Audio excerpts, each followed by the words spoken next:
Hello, everybody. Welcome to Recipes for Success. My name is Jana Weiss. I'm the Student Life Coordinator for Online College, and I am pleased to have a wonderful counselor with us today, Lisa Parkinson, who is a certified counselor and works at several campuses helping out. She's going to be talking about resiliency and bouncing back today. Welcome, Lisa. Hi, thank you. It's good to be here. Can everybody hear me? Can you hear me, Jana? Yes. Okay, great. Yeah, I will share my screen and then I do have one slide that has a little bit of sound. And so now let me make sure that I'm selecting the correct screen. So this is a presentation. I actually put this together during COVID, and I think it was the tutoring department that was doing a series of workshops. And so one of the things that they suggested was resiliency as well. So I did have to tweak this a little bit, and I added a little bit of information, and kind of now that we are in a different times of normal, wanted to see that this would be more, clear in terms of what we're um, living with in life right now. So I am Lisa Parkinson. I am a licensed professional counselor with the state of Texas, and of course employed by HCC. I started part-time in 2008, full-time as a counselor since 2010.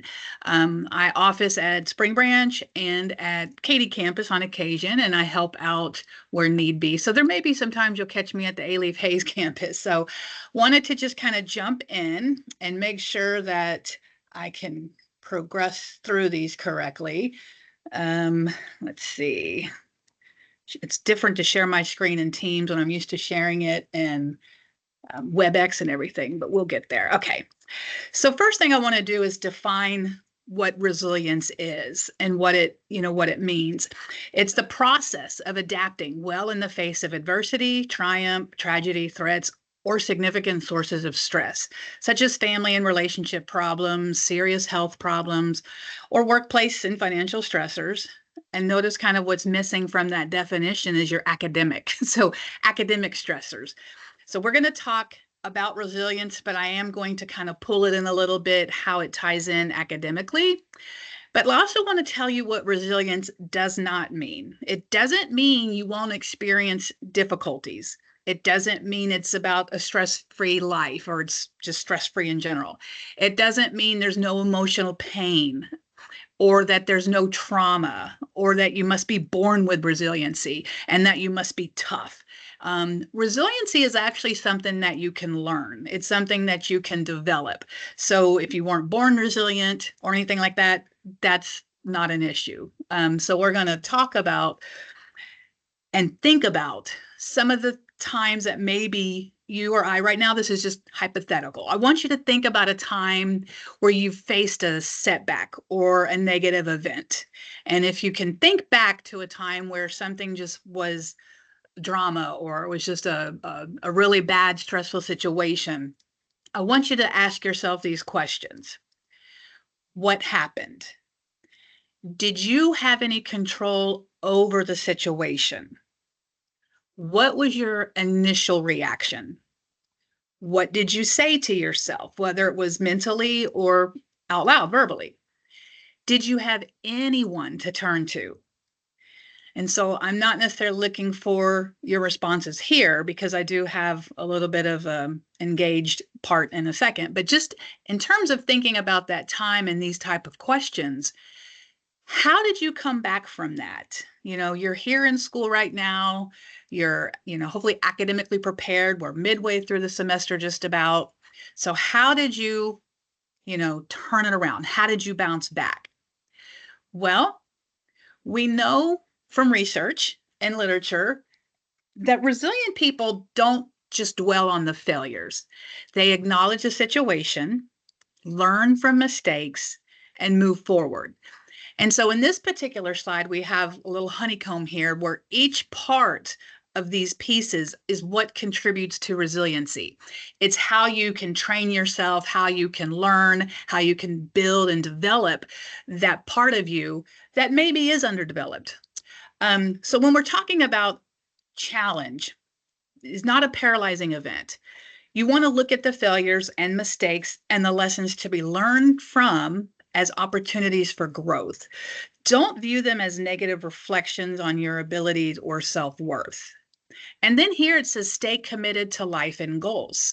So when you commit to your life and your goals, and you have a compelling reason, let's say, to get out of bed, and it's not just about restricting, that to your work, that commitment to work. It's about life. It's about school. It's about, relationships, your friendships, causes that you care about, your religious or your spiritual beliefs. So, yes, stay committed to all aspects of that in your life. And then here we're talking about control. Control only what you can control. So, if you spend your time and energy focusing on situations and events that you have control over, you can master those things. You actually get a pretty good sense of self-worth and self-value. And the things that you have no control over, you have to figure out, this is really just a situation that I'm wasting my time. I'm spinning my wheels. I'm trying to control something, a situation, other people that I absolutely have no control over. And in that case, it can cause you to feel lost, helpless, and even powerless to take action. So you've got to really reframe the situation and look at the aspects of it that you do have control over. And anything that you don't have control, you just have to let it go, walk away from it. And then look at things optimistically here. Optimism is a way to look at things, even if it's just temporary, that it is not a permanent situation. So we want to make sure that we're focusing on things that we've done, that we can give ourselves credit for, instead of just saying things like, I'm a horrible student since I failed that math class. You might need to say something more like, I need more help in math so I don't fail the class again. You want to just pick out the things, as people say, the silver lining, because that can truly help you stay focused. It can put you back onto that track of knowing the things that you have control over, and then taking the actions or the steps forward and towards that so that you can bounce back. You come through that. And don't overgeneralize the situations. Situations or experiences may be a setback in the moment. Just because something went wrong one time doesn't mean nothing will ever go right again. So you just want to keep your focus on that moment, but know you have to look past it. It's not going to be the end all be all. And then here it says, don't personalize events. And what we mean by that is, don't blame yourself when bad things happen. You need to look at other factors in the situation. Could you have done a project or a task better if you had the proper support? Don't think of yourself as a victim, but instead focus on the things that you actually have control over. So that's just a way that we're kind of identifying each piece of that honeycomb. And I also want to take this next slide, and hopefully it'll work. This is what it looks like when you're trying to control the uncontrollable. So let's see if this will play.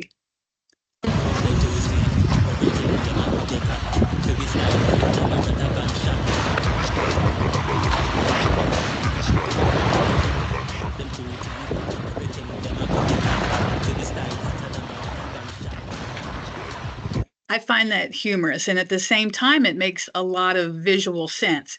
You can't control the ocean, all that water coming in, and so this was, to me, clever visual, and you may have seen it before. I think it came to me through some social media aspect. Um, so if you let go of the things you can't control, you focus on the things you have control over, and you're not overgeneralizing and thinking now that every situation is going to be horrible and there's no sense in going on. How do I do this? I'm a failure. I'm no good. The flip to that is, what can you do to bounce back? So there's some tips that I'm going to go over with you, and they're not real quick. It's a little bit more in depth. So the first thing we want you to do is to learn to relax. And that's a lot. That means taking care of yourself, getting good sleep, eating right, exercising right. Maybe it's a matter of using good breathing techniques, a way for you to kind of calm yourself or ground yourself. Some people meditate, some people do yoga. Do the things that are fun to you, because we're trying to change our mindset. We're trying to look again at the positive, get back into the world of the things that we like, that we enjoy, and again, taking care of ourselves. The other thing is you want to practice that positive thinking. It's not, if you're not already like a positive thinker, if you're someone that, they say the Debbie Downer, if it's easy for you to see kind of the negative aspects of things, it's not necessarily a personality flaw or anything like that, but it takes training. It takes training yourself to, you know, take those negative thoughts that create the negative feelings and emotions, and instead you have to stop that. You got to kind of literally tell yourself, I've got to stop thinking this way.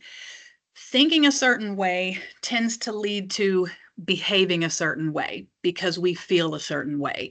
So if you can practice that positive thinking, you've heard that saying, fake it till you make it.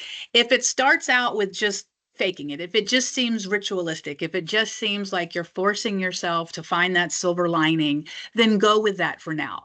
And then maybe it takes writing down the pros and cons, and then write and read or pay attention to the pros, so that you can take a situation, see what did go right, or see what, good came out of it, learning from that particular event or situation as a way to kind of help train you and prepare you even mentally, so that it kind of segues into this. So you learn from the past. So the mistakes that you've made, and of course we've all made them, should be a way that you evaluate it for lessons that you've learned.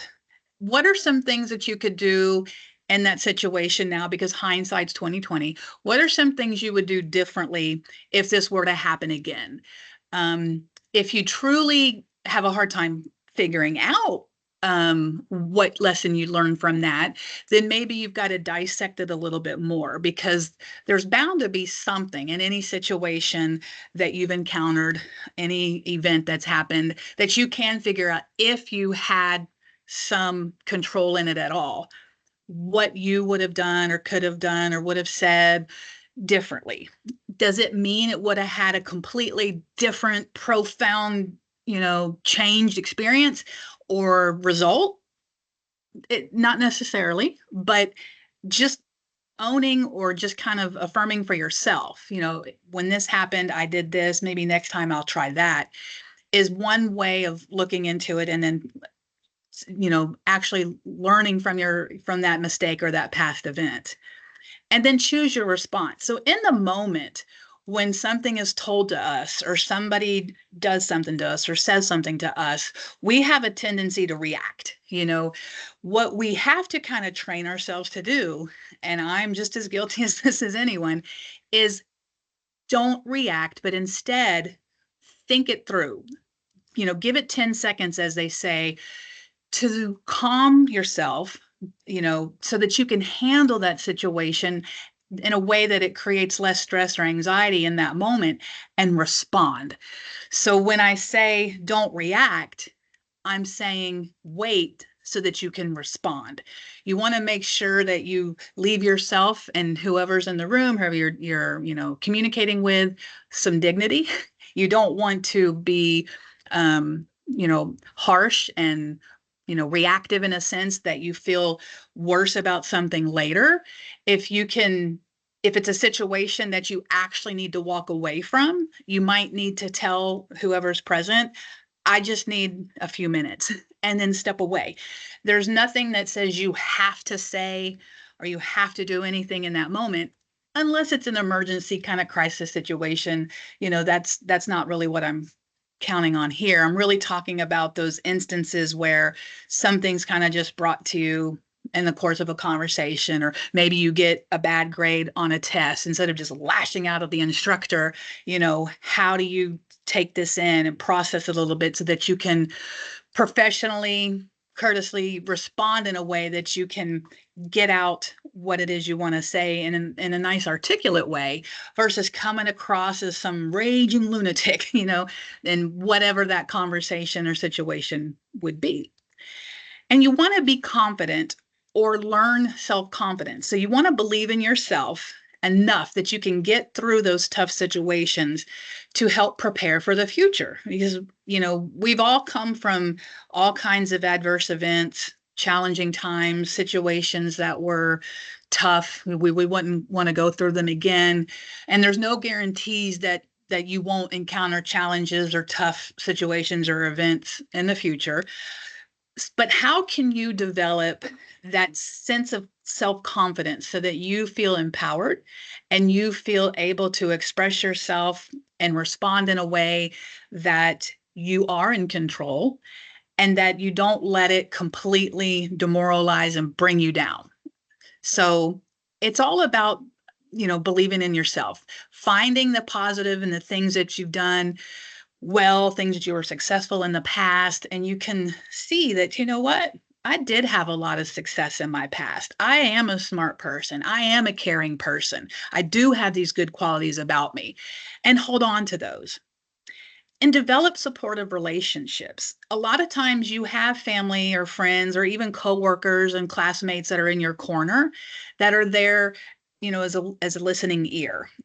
Somebody that can help you deal with stress or those negative experiences, somebody that you feel comfortable that you can confide in, and also trust that they wouldn't, just risk your confidentiality and go and share the information with somebody else, and or spread rumors or start gossips. You really want to make sure that you have a few people in your life that can be that source of support for you, and that helps you then to develop and maybe process a situation that you can learn or think differently so that you can start using some of these other things we talked about, finding the positives and ways to go forward and be flexible.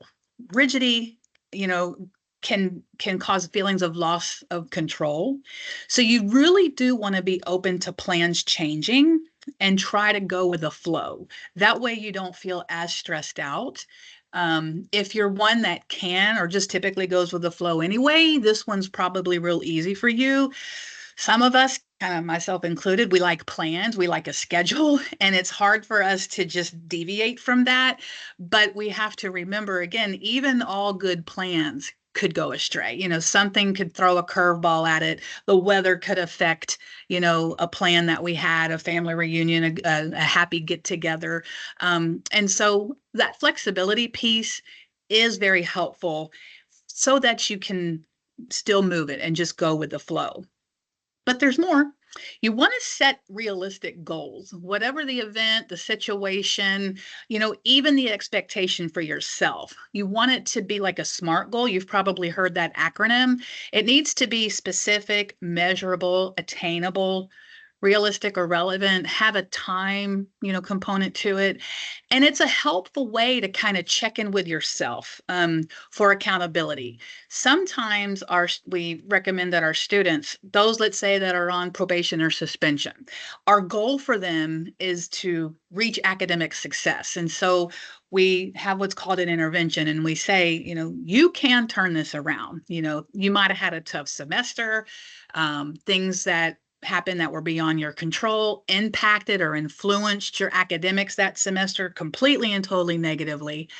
But sometimes students just lose their motivation. Sometimes they need to be reminded, why they're in school in the first place. And so setting those goals to that acronym is a good way for them when they feel that they've lost their motivation or lost their way, or they, especially around the holidays when it's like, I'm just so over school. I don't want to write this last essay. I don't want to take that final exam. Or around spring break, one semester over, I'm really ready for this to be done. But if you look back into that SMART goal and you see what you wrote down on paper and the specificity of it, you can put yourself back on track. You can get yourself back to that mindset or that place where you need to be so that you can move forward and then reach that success that you were hoping for earlier. And when you're in this academic setting, this part of your life, this journey of your life, you want to make sure that you have created or designated a space where you will do work or, study And it helps when you have something like that at home, or even if you have your favorite study place or something on campus, because what it does is it helps build a sense of purpose so that when you go into that space, you can separate yourself from all the other distractions, all the other issues or thoughts that you've been having, and just kind of dial it down, kind of have that tunnel vision for a moment. Okay, I'm in this space. That means it's time to work or it's time to study. And that's now your focus.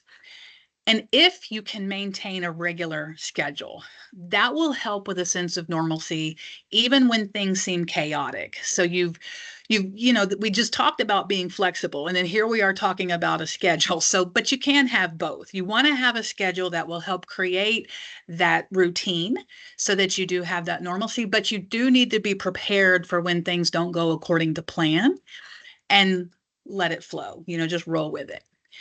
And as I was doing a little bit more digging into this whole resiliency and how you can bounce back or what are some things you can do, I came across some literature, and it was actually Cornell. They have this whole website for their students that they put out there, but they also go into more detail about how you can connect with them for, I guess, personal counseling services and things. So if you go to that website, that's fine, but you in turn would want to check in with your HCC counselors if you're interested in, meeting with a counselor, kind of reviewing some of these or processing some of these things. But they did say that resilient people are more likely to meet the demands of their academic work and their personal lives successfully. It says that resilient people are more likely to take action to deal with challenges, problems, and setbacks, seek the support and assistance when they need it, and then know when to stop, rest, and replenish their inner resources, and have a sense of independence, self efficacy, and self worth, as well as form and maintain positive, mutually respectful relationships with others, and have a sense of purpose and goals for the future. So I like this in bold, and I actually put it in bold myself. Resilience is not a fixed state. You may be more resilient at different times in your life than others. But most importantly, resilience can be learned, practiced, developed, and strengthened. So I thought these were all good points. And, if you may come across or you may know of people in your life that never seem to let things get them down, they never seem depressed, they always seem to be positive and they bounce back right away. And if you know someone like that, maybe kind of take note into how they do things on the daily. Do they have a routine? What is the silver lining thing that they always seem to find? Or what is their inner dialogue? What are they telling themselves when they encounter something challenging? Are they saying, oh, I love a challenge? And then they kind of dig right in and get to it versus someone that is always, negative or down. Those are the kind of the people that we all have in our life. And probably when we're trying to work on our own resiliency, we would want to, kind of distance ourselves a little bit from those individuals that don't seem to be practicing resiliency. They don't seem to be building their way towards success or towards positivity. So if you're around such people like that, just give yourself permission to kind of take a break. That's a type of behavior or, mental acuity or awareness that you don't want to let get you down. Some of our students are empaths and they feel and they are sympathetic to everything and anything that's going on around them. And that can bring them down emotionally and therefore physically. But you've got to learn your boundaries and you've got to make sure that you are doing what's best for you in your time of need, because you can and you should reach out for support.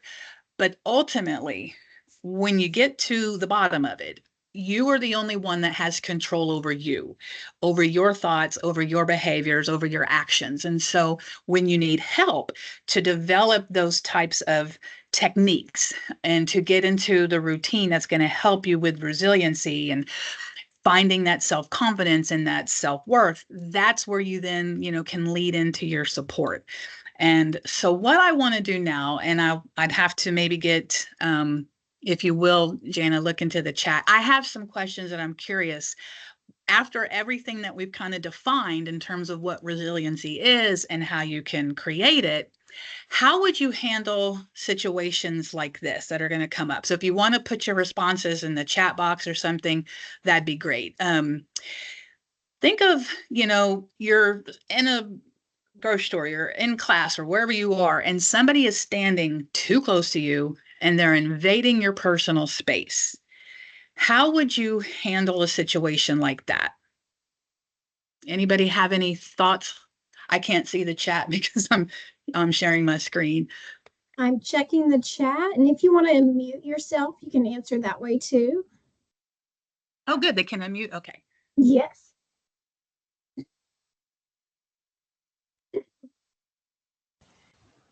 Hello, can you hear me? Yes, can hear you.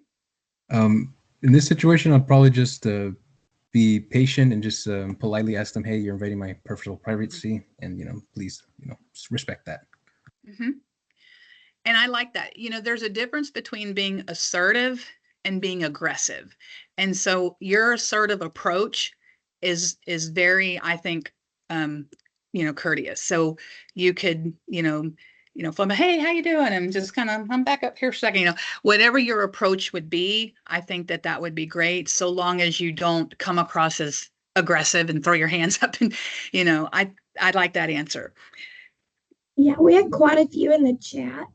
Excuse me. And they were all about politely asking them to give them more space. Excuse me, my throat's a little scratchy.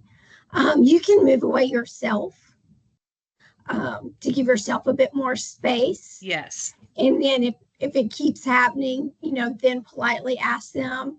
And so ask nicely, ask them to move. Yes. All very good answers. One person wouldn't say anything to avoid any altercation and would just move away. Mm-hmm. Yeah, they're all, asking respectfully to ask the person to move, give them space. And so what I'm taking away from this is that nobody is thinking negative in their head. What is this person doing so close to me? How dare they invade my personal space? That person's a jerk. I really, instead of it's kind of flip, like what can I do to, do best for myself, get away, get my personal space, get the message across without becoming aggressive. So those were some very good responses. This one is probably a familiar one.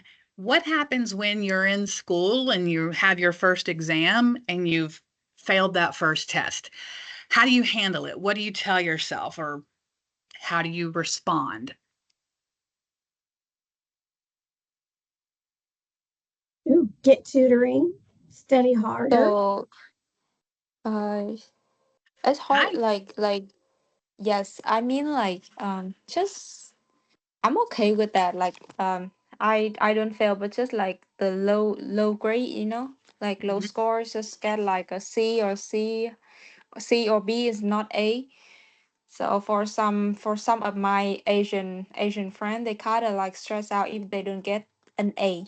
Mhm. You know what I mean? But to me, like, you have the rest of the semester and you have so many chapter after that, so it's just a test. Just Mhm. like get better preparation, and like learn from the mistake, and then you can do better next time. It's nothing like stress you out about it. Right. Not a big deal. Yeah. So failing that first test does not mean you're a failure. It simply meant I failed the first test. What am I going to do? What am I going to learn from? What am I going to do different to prepare? Like you said, get better prepared for the next test. You've got more opportunities to bring that grade up. You can go to tutoring, check in with classmates, see if they want to do a study group, check with the instructor.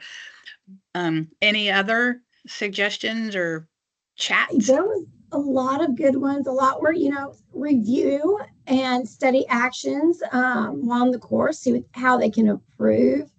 Um, Review notes more, go to the professor, have them review with you or work with the professor, and really works towards bettering in the area to be ready for the next exam. They all have great ideas.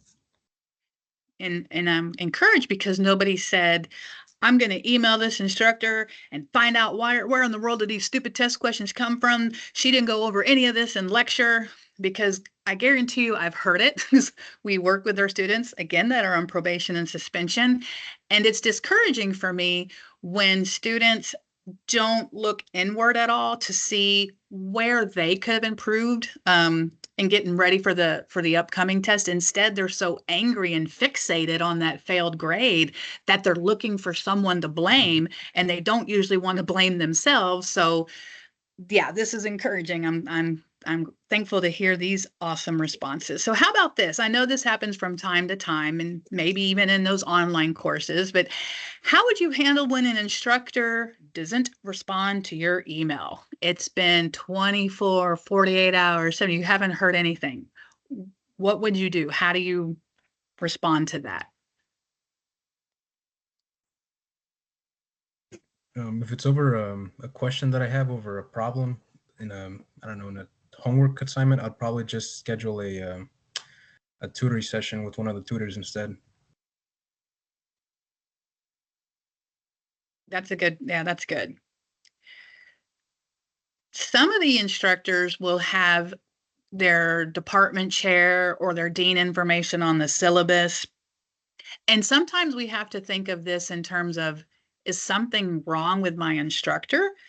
I've actually had a couple of different cases where the instructor didn't respond and the student reached out to me, which is another option. If you're a student that's working closely with a counselor or with an advisor, whether it's for students that have disabilities and you're using accommodations or something, it's quite imperative that instructors are responsive.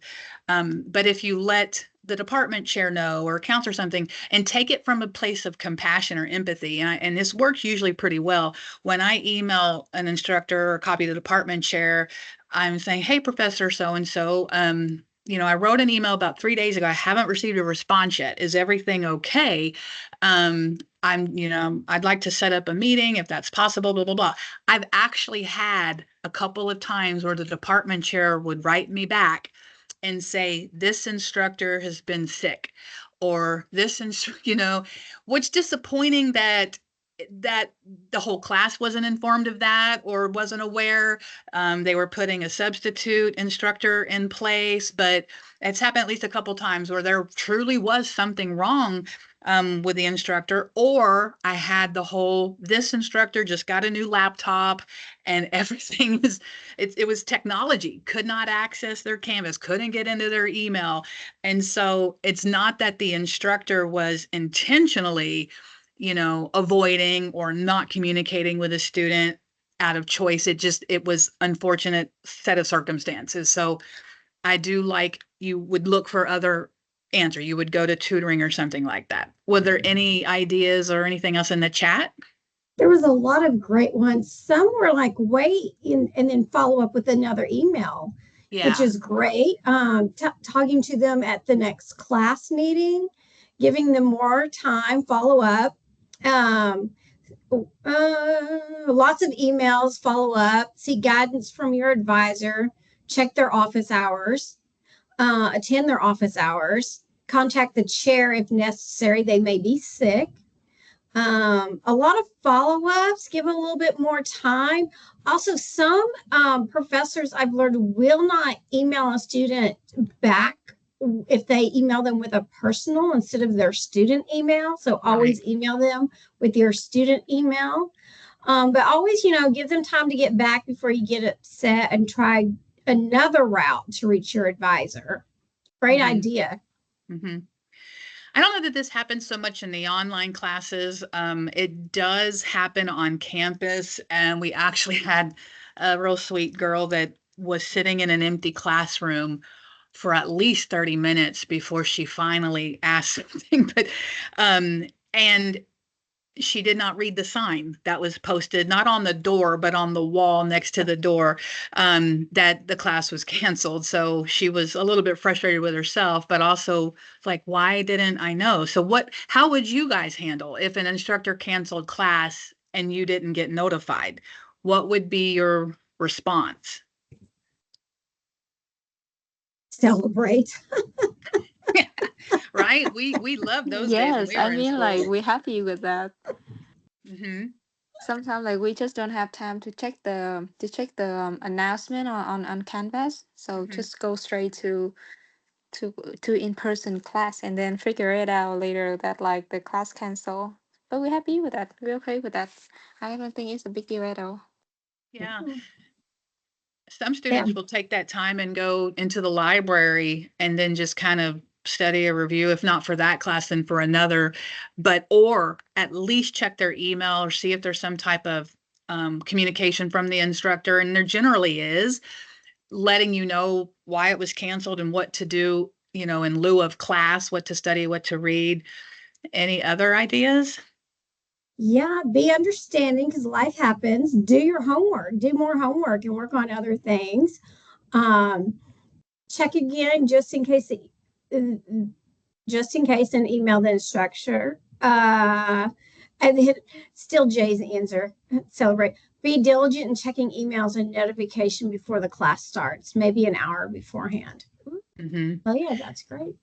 Yeah, I actually have had a student or two get angry at the instructor and come back with, I pay for this class and I'm paying for this instructor's salary, and it's not fair that they cancel class and don't inform us. And so as a counselor, we're trying to bring a student down a level, de-escalate the anger, just kind of bring it down a level, and have a person think through, maybe there was an emergency situation. There just simply wasn't time for the instructor to write a note. But what's the biggest concern here? Because I'm sure that if there was something due, or if there was something that, you were intent on learning today in lecture, there's going to be another opportunity. It's not really a reason to get so mad and upset, because you have no control over it. So instead of reacting this way, let's think of different ways to respond and how we can use this to our benefit.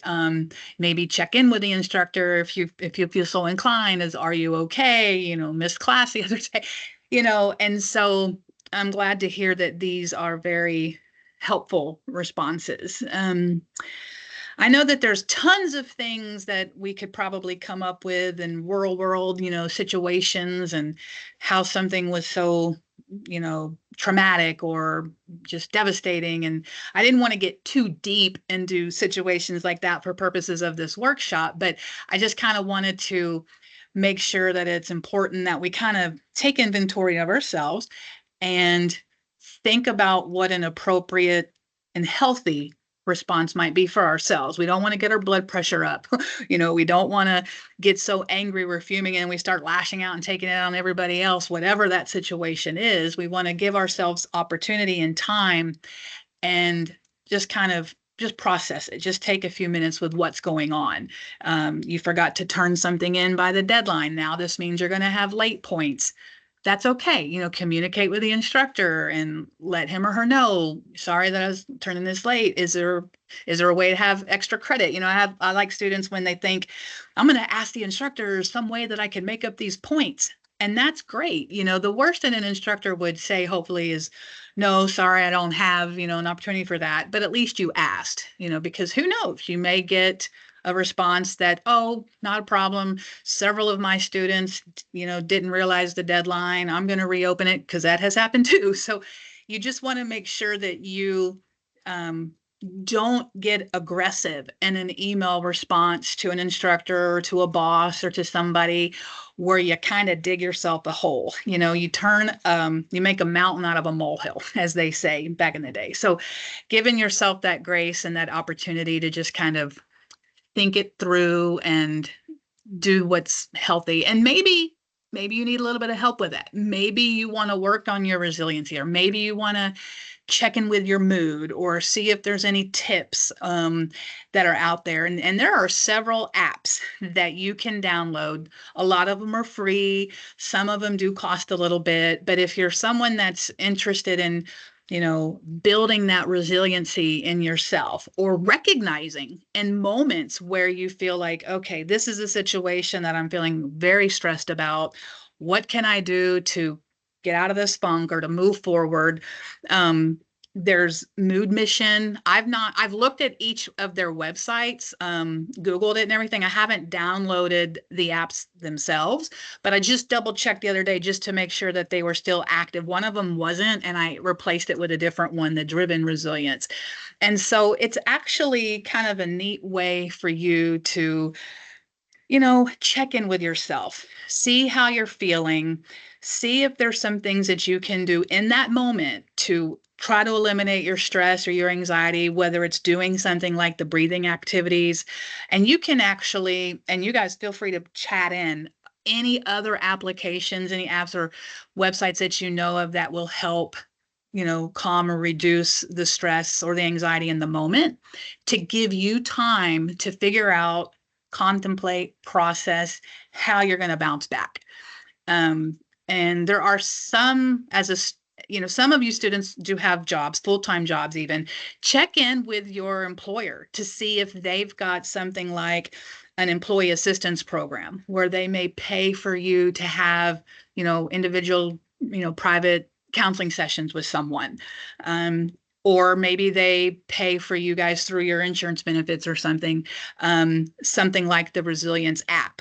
And you can just kind of track and set up goals, do meditations. There's all kinds of information. They even have training videos in there that probably talk a lot about some of the information we covered today, but at your time, at your pace, you can do these things. So just wanted to share that there are apps out there for you. And if you're interested in looking into any of these at your leisure, go for it. Did anybody have any suggestions or anything in the chat of any apps or websites or anything that they know about? Not seeing any at this time. Okay. I just wanted to let you know that a lot of the information that I pulled together for this presentation were off the internet, off, specific websites here, Developing Resilience, Building Your Resilience, and even that Cornell Health. Don't look at it in terms of contacting their counselors for assistance. If you want information or help from counselors here at HCC, and there are 2 counselors for the online college, just check out our website. We have all kinds of information, how to reach us, who we are, where we are. We offer a slew of resources, and it's actually categorized. So if you are interested in, if it's mental health, or if it's, basic needs or food and shelter, whatever, there's links that you can click on. That you kind of have to put your own social worker hat on to actually tap into these resources, because currently we have 1 licensed social worker, but she works under the umbrella of HCC. So our limitations are we can provide the information, the resources to you, and then you would have to follow up or follow through with these community partners to see what resources or support they can provide to you. But if you're interested in just basic counseling services, if you're wanting to kind of talk about your stressors, if you're needing some help kind of processing some of these stressors or triggers or things that you're dealing with, we're more than happy to schedule appointments with you. We can do our counseling sessions in person. We can do them virtually. Sometimes when technology is not cooperating, we've even done them over the phone. So it's just a matter of what's convenient for you. And you can, again, see who we are and where we are on our website. It gives you the name of all the counselors across the system, at which colleges or campuses where we're located. I believe we're currently up to 20. We're still short a counselor at Southeast and a counselor at Southwest. But other than that, oh wait, and we just became short here at Northwest. Our lead counselor has recently taken an interim assistant dean position, or associate dean position. But otherwise, we are definitely here to help if you need us. So I think we only have about 15 minutes left. Just wanted to remind you, we're here to help. Did you guys, anybody have any questions, anything about counseling or resources, what we do, resiliency specific? Yes, we had one question early on, and I promised the person we would get back to it. And it says, so if you are accused of doing something that you didn't do and stated just that, and once they do the fact finding and find out the initial complaint was invalid, why not come back and have a conversation afterwards? And this is a situation that, you know, you can kind of generalize to other things, but I guess the conversation afterwards, you would be needing to request something like that for the other party involved. Now, I don't know if this would be a situation at work or if this was a school situation that was investigated. You have to decide who is it that you want to have that conversation with, and then what is the purpose or intent of that conversation, and realize you can ask to have a conversation after the fact. Does that mean you have control over the situation and they are in fact going to agree and set something up and have that conversation? Because if you ask and they say no, what's your response going to be? You know, if you can find within yourself from the fact alone that they said that this was invalid, it essentially means this whole situation, I guess, was unfounded. There was no truth to it. They couldn't find any facts about it. So a little bit you can kind of say, see, I knew that I'm not this, or I didn't do that, or, and take solace in that. But if you feel like you absolutely have to have a conversation with either the accuser or the investigator or something, you know, you have to just be careful about it, because if they say no, this matter is dropped, they're not going to have any further discussion about it. What is your response going to be in that case?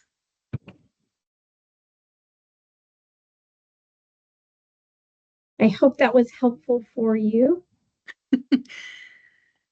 And if you wanted to talk to a counselor at HCC about it, and maybe you can't talk to the actual investigator, or you can't talk to the actual, let's say, the person that did the accusation, but you can process it with a counselor or something, you know, think of that route. I think there was a question like, how long are these, this session or counseling sessions in general? How long are the wait times for an appointment with the counselor? I'm assuming. They're not that long. Some of our counselors have a more open schedule than others, but I would say, like, today's Monday, if you were to email a counselor and ask for an appointment this week, you could probably get an appointment this week. Have your availability ready, you know, like what days and times you're typically available. It's quick for a counselor to kind of check their availability and maybe lock something in. We do have general intake forms. They're electronic. So we would email a student the link to the intake forms and say, hey, complete these for us real quick. And then the next piece is just setting up that appointment. But also you want to make sure that you are stating how you want to meet. Did you want a virtual meeting? Did you want an in-person meeting? Did you want to do one over the phone? I think for starters, it's good to have in-person or virtual, just so that you can have that sort of that face-to-face meeting and interaction. And we counselors typically get more out of a face-to-face, and then virtual as a second option when we're meeting with our students, as we're learning their needs, we're learning their facial expressions. We can, you know, we say something or ask something, we see how they react or respond, and what they're not saying, because they're saying it with their body language. So, you know, it's, you know, and there's some counselors that are just extremely booked. Like if you were to try to connect with one of the ADA counselors, like I kind of have a dual role in that, it might be a little bit longer before you can get an appointment with just one of our general counselors. So, you know, go on our website. You can kind of read the bios of each counselor, see if there's one or two that you feel like you connect with, or feel like you have something maybe more in common with, and then just simply email that counselor and ask for a general counseling appointment. Thank you. Are there any other questions?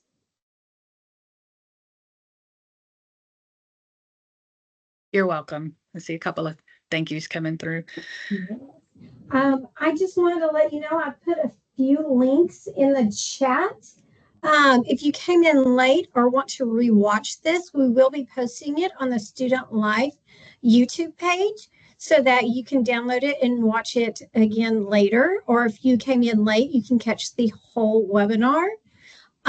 Also, if you would fill out a survey for us and let us know what you thought of this webinar, it'd be very helpful. And then, of course, our link to upcoming events. And then I put in our next event, which goes really well with this, is yoga. And it's, of course, virtual. And it's coming up on Wednesday, October 23rd, and it is virtual at 5:30. And if you'd signed up for it in advance, we had to switch Zoom accounts. And I did email everybody. So there is a new link for Zoom, for the yoga this week. So make sure that you log in with the correct link. And I just want to say thank you for coming today and meeting with us. And we hope to see you at more events in the future. Thank you, everybody. Thank you, Lisa, for coming today and presenting. Well, you're very welcome. I was glad to be here. Yeah. Everybody keeps saying thank you. You did a wonderful job. And I'm going to go ahead and log everybody off. Bye, everyone. Y'all have a good week.